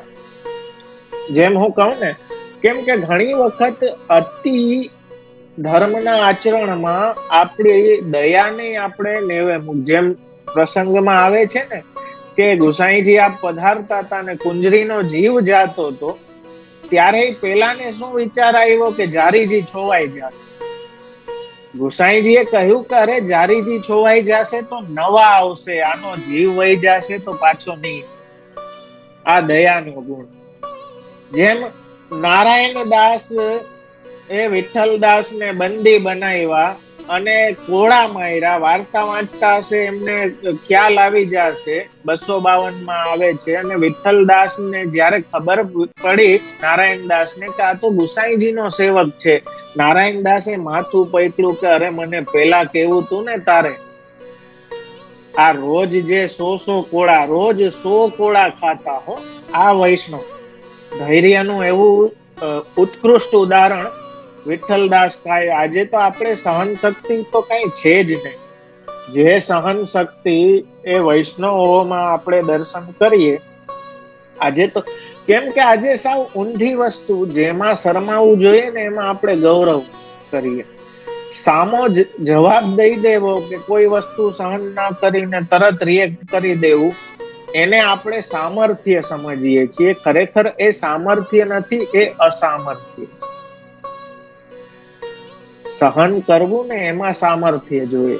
તો વિઠ્ઠલદાસ ને એ દેહને જોઈને પ્રસંગમાં આવે છે કે જ્યારે ગુસાઈજી સન્મુખ થયા અને પ્રસાદ લ્યો, કેમ કે જામામાં ને હતા એ વેશમાં, તો વિઠ્ઠલદાસે વિનંતી કરી કે રાજ અપરસ કરી લઉં પછી પ્રસાદ લઉં. તો ગુસાઈજી હસીને આજ્ઞા કરી કે હા તું અપરસ કરી લે. તો વિઠ્ઠલદાસે અપરસ કરવા માટે જેમ જામો ઉતાર્યો અને એમના અંગ ઉપર જે ઓલા હંટર પડ્યા હતા ને ચાબુક, એના જે નિશાન એમના અંગ ઉપર જોયા તો ગુસાઈજી ધ્રુજી ગયા. ગુસાઈજી એકદમ દ્રવિત થઈ ગયા કે અરે વિઠ્ઠલદાસ, તારા આ શરીર ઉપર આટલો જુલમ કોણે કર્યો, આટલી ઉપાધિ કોણે કરી? વિઠ્ઠલદાસ શું બોલે? બસ નારાયણદાસ તરફ જોવાઈ ગયું. નારાયણદાસ તો અડધા થઈ ગયા અને જમીન ઉપર પડી ગયા. ગુસાઈજીના પગ પકડી લીધા, ચરણ પકડી લીધા. ગુસાઈજીએ કહ્યું કે આટલી નિર્દયતા વૈષ્ણવમાં. ત્યારે નારાયણદાસે વિનંતી કરી કે જે રાજ મેં આને વૈષ્ણવ નતો જાણ્યો, મને ખબર નથી કે આ વૈષ્ણવ છે, આપનો સેવક છે. ગુસાઈજીએ કહ્યું કે વૈષ્ણવ નતો જાણ્યો, મનુષ્ય તો જાણ્યો હોત. ભલે વૈષ્ણવ નથી, મનુષ્ય તો હતો. દયા, પ્રાણી માત્ર ઉપર એ દયાનો ધર્મ, એ વ્રત હરિને પ્રસન્ન કરનારું છે. ત્રીજી વાત આપ કહે છે, જે મળી આવે તેથી સંતોષ રાખ. હજી જોઈએ, આ લઈ લઉં, ઓલું લઈ લઉં, એનો કોઈ છેડો જ નથી, કોઈ છેડો નથી. આ એ જોઈએ, ઓલું જોઈએ, ઓલું. જેમ કહ્યું ને કે ગાલિબે કહ્યું છે कि दिल भी रूठ के बैठ गया है एक बच्चे की तरह, या तो सब कुछ मुझे चाहिए या तो कुछ भी नहीं. તો આપણા મનની કામનાઓ પણ કંઈક એવી જ છે કે બધું જોઈએ, આ જોઈએ, ઓલું. હું ઘણી વખત મજાકમાં કહેતો હોઉં ને કે સાયકલ વાળાને સ્કૂટર જોઈએ, સ્કૂટર વાળાને બાઇક જોઈએ, બાઇક વાળાને ગાડી જોઈએ, ગાડી વાળાને આ જોઈએ, તો એનો છેડો જ આવતો. એટલે પ્રાપ્તમ સેવત નિર્મમ. 16 ગ્રંથમાં આ વાતને જોવી હોય તો જે આચાર્ય ચરણ વિવેક ધૈર્ય આશ્રયમાં આજ્ઞા કરે, પ્રાપ્તમ સેવેત નિર્મમ. જે મળી આવે પ્રભુ કૃપાથી એનાથી જ સંતોષ પૂર્વક, આપણે ત્યાં ગુજરાતીમાં કહેવત છે ને કે સંતોષી નર સદા સુખી. ઓલી હાય હાય છે ને મારા વાલા અંદરની, ઈ આપણને શાંતિ લેવા દેતી. એક રાજાએ મનોમન નિશ્ચય કર્યો, નીકળતા પહેલા, રાજ્યમાં નીકળતા પહેલા એને મનોમન એમ નિશ્ચય કર્યો કે આજે મને જે સૌથી પહેલો મળશે ને એને હું ખૂબ રાજી કરી દઈશ, એને ખુશ કરી દઈશ ખૂબ, પછી જ હું આગળ વધીશ. તો રસ્તામાં એક ખેડૂત પોતાના બળદને હાંકતો જાતો હતો. તો રાજાએ સૌથી પહેલો એને જોયો, ઈ આડો ઉતરો. તો રાજાએ એને પાસે બોલાવ્યો કે આવો, મારો આજે આ પ્રણ છે, આલે. એમ કરીને એને તાંબાનો એક સિક્કો આપ્યો. પેલો તો રાજી થઈ ગયો, પણ સિક્કો લેવા જતામાં એના હાથમાંથી એ સિક્કો સરી ગયો અને નાળામાં જઈને પડી ગયો. તો એ નાળામાં હાથ નાખીને સિક્કો કાઢવા માટે મહેનત કરવા લાગ્યો, પણ એને મળે નહીં. રાજાને એમ થયું કે ના, મારું વચન છે, ખુશ કર્યા વગર હું આગળ નહીં વધું. એને કહ્યું કે આમ આવતું પાછો બોલાવ્યો અને કહ્યું કે આલે બીજો તાંબાનો બીજો સિક્કો આપ્યો કે આ રાખ. પેલો ખૂબ રાજી થયો, રાજાને જે જયકાર બોલાવીને પાછો નાળામાં ગયો ને ત્યાં પાછો હાથ નાખીને ઓલો સિક્કો કાઢવાની ટ્રાય કરવા લાગ્યો. રાજાને થયું કે આ કેમ ખુશ નથી થતો, એને મેં બીજો તો દઈ દીધો. પાછો એને બોલાવ્યો અને રાજાએ ચાંદીનો સિક્કો એના હાથમાં દીધો કે આલે. પેલો બહુ રાજી થયો કે વાહ, ચાંદીનો સિક્કો મને આપ્યો. ખૂબ રાજાને ધન્યવાદ કર્યા અને એ ચાંદીનો સિક્કો પાછો એને ગજવામાં નાખી અને પાછો નાળામાં ગયો ને પાછો હાથ નાખીને ઓલો જે પડ્યો હતો ને વહી ગયો તો એ સિક્કો. હવે રાજાને થયું કે આમ કેમ થાય છે. એને પાછો બોલાવ્યો, કેમ કહો, રાજાને તો એમ હતું કે હું ખુશ કરી દઉં પછી જ આગળ વધું ને આ ખુશ થતો નથી. તો પાછો બોલાવ્યો, કહ્યું કે આલે સોનાનો સિક્કો. એને સોનાનો સિક્કો દીધો. ઓલો બહુ રાજી થયો, રાજાની ખૂબ જયકાર બોલાવીને ઠેકડા માર્યા. વાહ. પછી રાજાને કઈક શાંતિ થઈ, પણ વરી થોડીક વારમાં નાળામાં હાથ ગાલી વરી કાઢવાની ટ્રાયલ કરી. રાજાથી રહેવાનું નહીં કે મેં તને આટલા સિક્કા આપ્યા છતાંય તું કેમ ખુશ નથી થતો, છતાંય તને કેમ સુખ મળતું નથી. પેલા એ કહ્યું કે રાજા, મને ઓલો જે વહી ગયો છે ને એ સિક્કો જ્યાં સુધી હાથમાં નહીં આવે ત્યાં સુધી મને શાંતિ વળશે નહીં. તો મારા વાલા, અસંતોષી જે હોય એ ક્યારેય સુખથી પ્રસન્નતાથી રહી નથી શકતો. ચાહે કેટલું ભી ભગવાને આપ્યું હોય પણ મનમાં અસંતોષ હોય ને એ વ્યક્તિ કેટલા ભી વૈભવમાં સુખી ના રહી શકે. ભલે કાંઈ ના હોય. હું ઘણી વખત કહેતો, અમે એવા કેટલા ઘર જોયા છે, નાની ઓયડી હોય, એક રૂમ રસોડું હોય, સાવ નાની જગ્યા હોય, ત્યાં ઠાકોરજીની સકડી ભોગની સેવા પહોંચતા હોય માઇન્ડેડ, પણ એટલા આનંદથી પહોંચતા હોય અને એ પ્રસન્નતા એમના મુખ ઉપર. અને ત્યાં ઓલા 9 બેડરૂમ વાળા મોટા વિલા વાળાનું મોઢું ને આનું મોઢું, અમારે કાઠિયાવાડીમાં શબ્દ છે કે મોઢું ઓલું દુખી ને હોગી હોય ને એને વિલું મોઢું કહે. તો વિલા વાળાનું ઘણી વાર વિલું મોઢું થઈ ગયું હોય. પણ મારા વાલા, વિલા હોય કે ઝૂંપડી હોય, ધેટ ડઝન્ટ મેટર. એનો કોઈ એનાથી ફેર નથી પડતો. એમાં કૃષ્ણનો સંબંધ છે કે કૃષ્ણને તમે બધું માનો છો ને. આ જો તન્માત્રાઓનો સર્ગ, ઇન્દ્રિયો ભૂત એવો સર્ગ આપણામાં થઈ ગયો હોય ને, એ સર્ગ કરવા વાળા યમુનાજી છો આપણે પુષ્ટિમાં. એ આપનું જે દ્રવીભૂત રસાત્મા સ્વરૂપ છે એ સર્ગ થઈ ગયું હોય ને તો પ્રાપ્તમ સેવેત નિર્મમ. મહાપ્રભુજીની વાણી પ્રમાણે આ જે કઈ પ્રાપ્ત છે, ત્રીજું વ્રત જે મળી આવે તેથી સંતોષ કરવો. ચોથું વ્રત કહ્યું સર્વ ઇન્દ્રિયોનો સંયમ. ગઈકાલે અમારે સેવા પ્રકારનો સત્સંગ સેતુમાં ક્લાસ હતો અને એમાં પ્રશ્ન એ ચર્ચાનો હતો કે અપરસની શું જરૂરિયાત છે, અપરસ શું કામ. જો સર્વ ઇન્દ્રિયોનો સંયમ અપ્રસટ છે.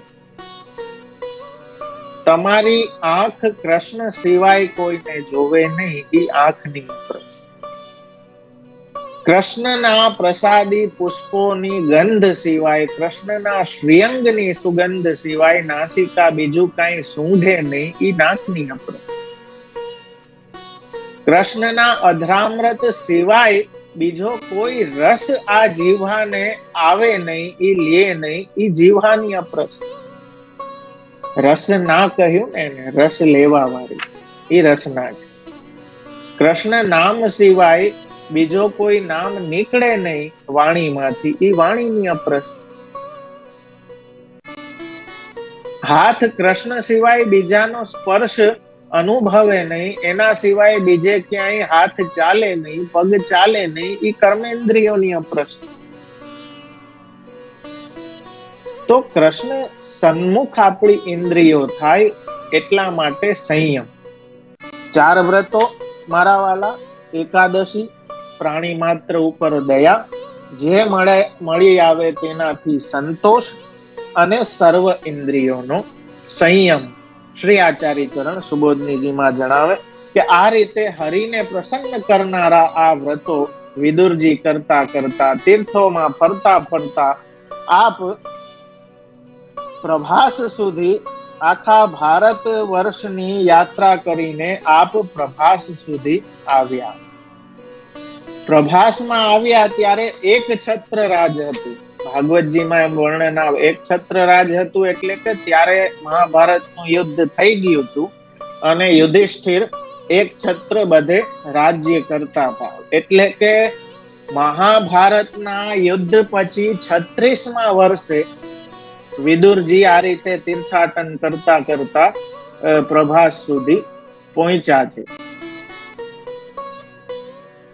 36 વર્ષ સુધી એમણે આ રીતે તીર્થાટન વિદુરજીએ કર્યું. તો આ રીતે ફરતા ફરતા એ વિદુરજી આપ બધા જ સૌરાષ્ટ્ર, સૌવીર, મત્સ્ય, કુરુજાંગલ બધા દેશો વટીને આપ યમુનાના તટે પહોંચ્યા છે. યમુનાના તટે પહોંચીને ઉદ્ધવજી સાથે આપનો સમાગમ થયો છે મારા વાલા. ઉદ્ધવજી સાથે જ્યારે આપનો સમાગમ થયો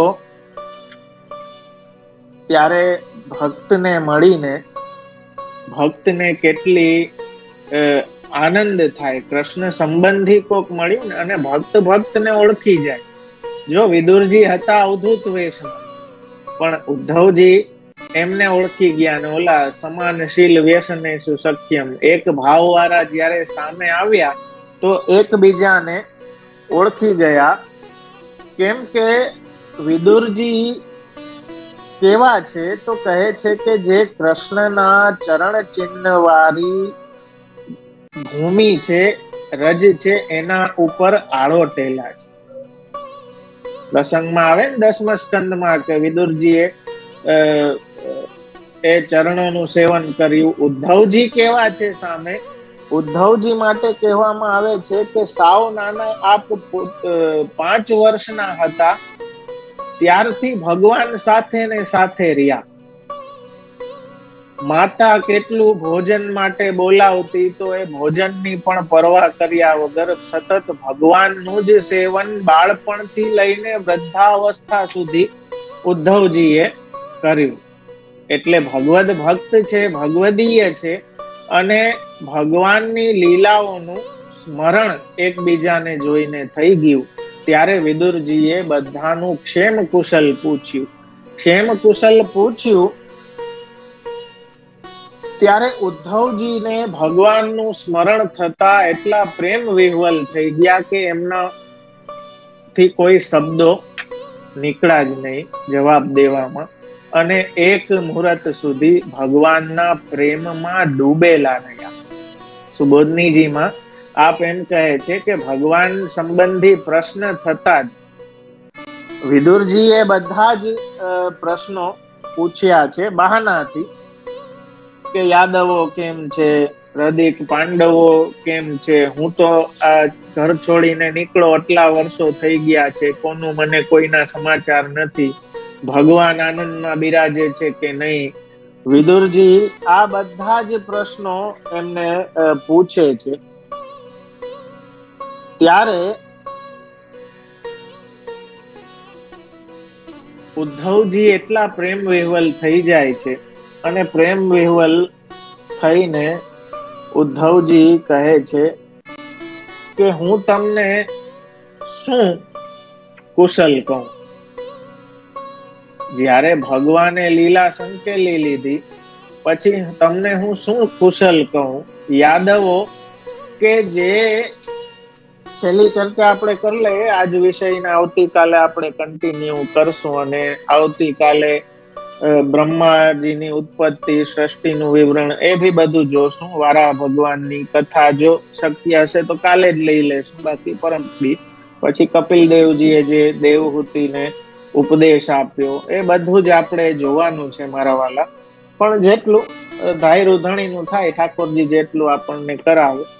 પણ ઉદ્ધવજી એક બહુ સુંદર વાત અહીં વિદુરજીને કહે છે કે જેવી રીતે સમુદ્રના માછલાઓ ચંદ્રની સાથે, પુરાણની એક ઉપનિષદની કથા છે કે ચંદ્ર અને માછલાઓ ભેગા રહેતા, પણ ચંદ્ર કોણ છે? અમૃત આપવા વાળો. પણ માછલાઓ એની ભેગા રહીને પણ એને એના સ્વરૂપને જાણી ના શક્યા. જો એ એના સ્વરૂપને જાણીને અમૃતનું પાન કરત તો અમરત્વ પ્રાપ્ત થઈ જાત. પણ સ્વરૂપનું અજ્ઞાન રહ્યું, જાણે વચ્ચે રહીને પણ જાણી ના શક્યા, એટલે માછલાઓ મર્ત્ય થઈ ગયા. તો અહીં એમ કહે છે ઉદ્ધવજી કે યાદવો પણ એ માછલાઓ જેવા છે કે જેમની વચ્ચે ભગવાન રહ્યા, પણ છતાંય ભગવાનના સ્વરૂપને એ ઓળખી ના શક્યા, એમનું મહાત્મ્ય એ જાણી ના શક્યા, અને બધાને આવી રીતે એકબીજાને દુઃખ પ્રગટ કરે છે કે એકબીજાને મારી કાપીને રહ્યા. અને વિશેષ શોક ઈ છે કે બધા વહી ગયા, ભગવાને વહી ગયા ને હું રહી ગયો. હું આ વૃદ્ધાવસ્થામાં હજી અહીંયા છું. એ પ્રકારનો વિદુરજીએ બધાનો નાશ સાંભળ્યો કે આવી રીતે બધાનો નાશ થયો છે. ભગવાન પણ ભૂતલ પરથી લીલા સકેલીને આપ પધારી ગયા છે. આ બધું સાંભળીને વિદુરને પણ એ શોકની લાગણી થઈ. વિદુરજીને બધા માટે દુઃખ થયું કે આપણા પોતાનાઓ રહી ગયા કે જે ભગવાનની આટલા નજીક રહ્યા હતા, છતાંય ભગવાનને સમજી ના શક્યા, ભગવાનના સ્વરૂપને જાણી ના શક્યા, અને છેલ્લે એકબીજાને મારીને આવી રીતે એમની ગતિ થઈ. પ્રભાસ લીલા જે ભગવાને કરી એની સુબોધનીજી બી બહુ સુંદર જોવા જેવી છે.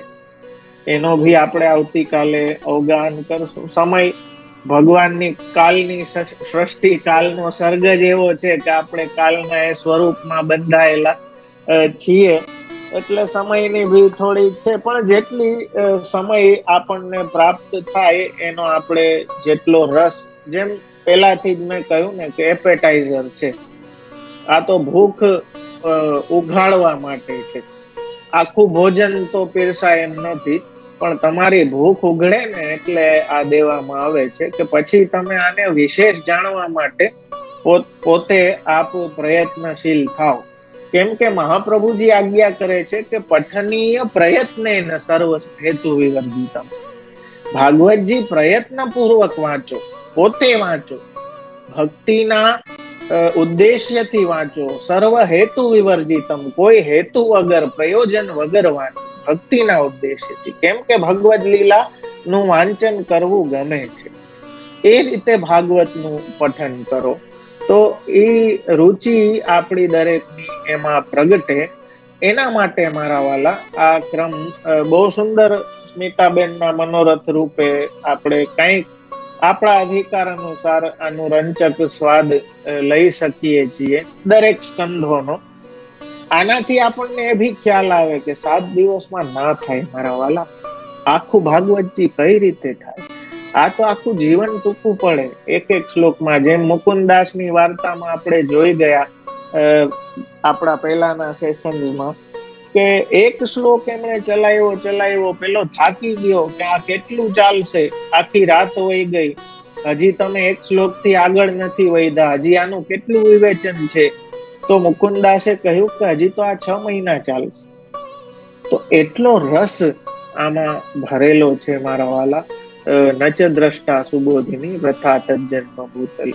તો એનાથી આપણને પ્રાપ્તિ થશે. યાદવો જેવી આપણી સ્થિતિ ના થાય મારા વાલા, કે આપણી વચ્ચે બિરાજે છે છતાંય આપણે એના સ્વરૂપને જાણી ના શકીએ. એના સ્વરૂપથી આપણે ઓલી છતી આંખે આંધળા. ટીકામાં આ શબ્દો વાપરે છે સુબોધનીજીમાં, અને ઉદ્ધવજી પણ આ શબ્દો વાપરે છે કે આ યાદવો તો છતી આંખે આંધળા હતા, કે ભગવાન એની વચ્ચે હતા, એમની વચ્ચે એક ફલદાન કરવા તત્પર હતા, અને આ આંધળાઓએ અજ્ઞાનના કારણે પ્રભુના એ સ્વરૂપને ઓળખી ના શક્યા. તો એ સ્વરૂપને જાણવાની જિજ્ઞાસા વિદુરજીમાં છે, કે કેવી રીતે એ સ્વરૂપ આપણી વચ્ચે હોવા છતાં આપણા કારણ રૂપ પણ છે. એ જગતની અંદર પણ પધારે છે છતાં પણ એનાથી લિપ્ત નથી થતા. કેવી રીતે એ જગતની રચના કરે છે? આ બધા અનેક પ્રશ્નોના જવાબ મારા વાલા આ ત્રીજા સ્કંદમાં છે. કે આપણે એટલે યાદવો જેવી આપણી સ્થિતિને, યાદવોને કેવું હતું, એની ભેગા રહેતા ને, એટલે એમને હતું કે આપણા જેવા કોઈ ઉત્તમ યાદવ છે ભગવાન. એ ભગવાનપણાનું એમને જ્ઞાન નતું. ભગવાન એટલે કોણ? કે જે ઐશ્વર્ય, વીર્ય, યશ, શ્રી, જ્ઞાન, વૈરાગ્ય જેમાં સહજ બિરાજતું હોય એ ભગવાન છે. એમને આપણે ભગવાન કહીએ. તો એવું સ્વરૂપ અલૌકિક યાદવોને એનું અજ્ઞાન હતું. તો એવી આપણી સ્થિતિ ના થઈ જાય મારા વાલા. દયારામભાઈ કહે દુષ્ટ જીવને કહે છે બ્રહ્મ જીવ લેખે, છતે સ્વામી એ સોહાગણીના સુખ સ્વપ્ને ના.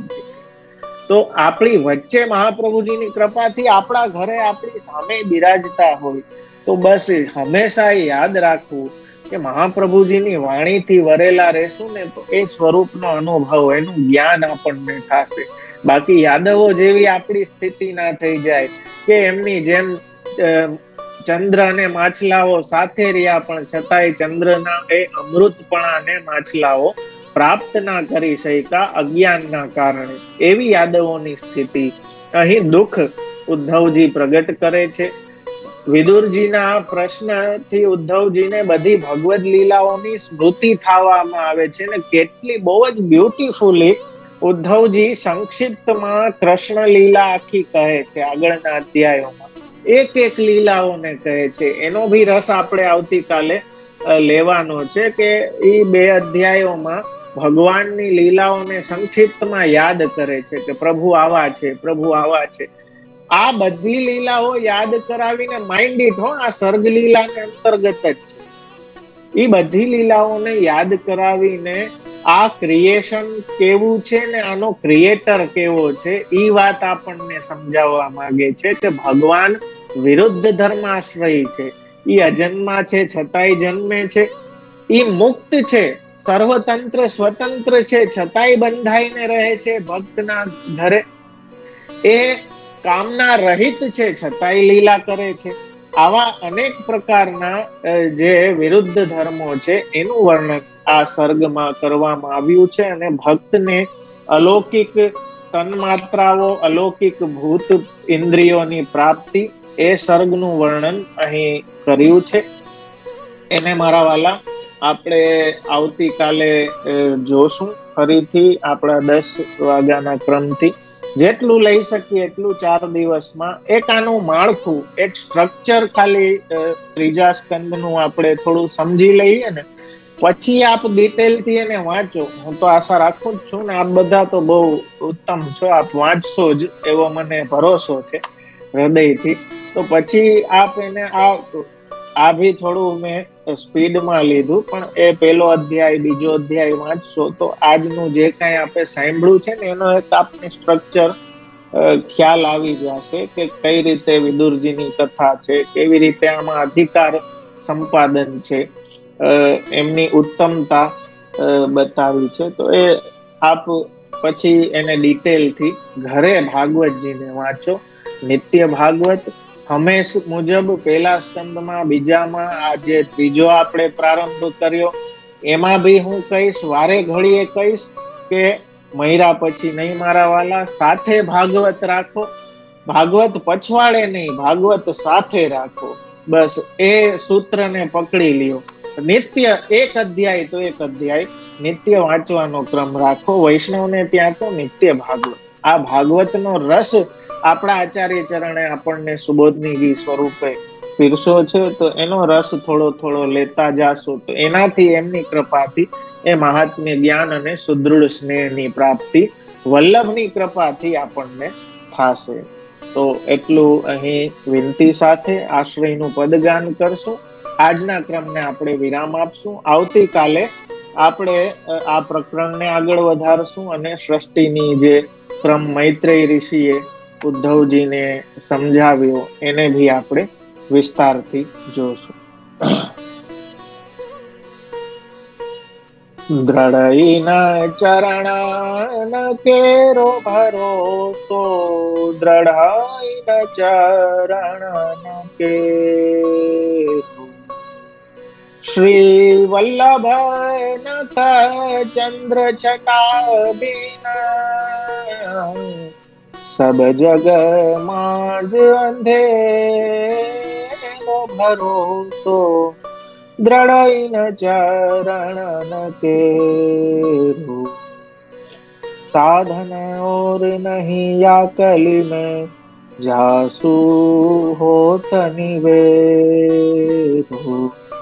सूर कहा कहे दुर्दयांधरो, बिना मोल को चेरो भरोसो, દ્રઢઈન ચરણ કેરો. દ્રઢઈન ચરણ કેરો ભરોસો, દ્રઢઈન ચરણ કેરો. શ્રી વલ્લભાધીશ કી જય. શ્રી ગોપીનાથ પ્રભુ ચરણ પ્યારે કી જય. શ્રી ગુસાઈજી પરમ દયાલ કી જય.